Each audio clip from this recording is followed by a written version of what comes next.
SpaceX builds a rocket and calls itself. There were conversations about Starlink from what I understand early in the company's history, but it wasn't the original game plan. SpaceX set out to sell the space on its rockets. That was the intention.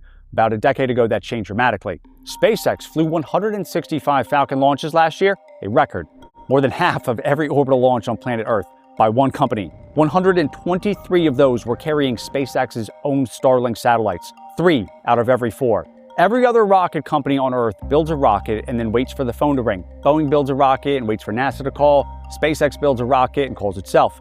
123 times last year. It works. We now know that more than half of all the money they make comes from Starlink, from people like myself, actually do have Starlink, I have to, who do not have other internet options available, saying, I will pay you for that. It is the one part of SpaceX that reliably, consistently turns a profit.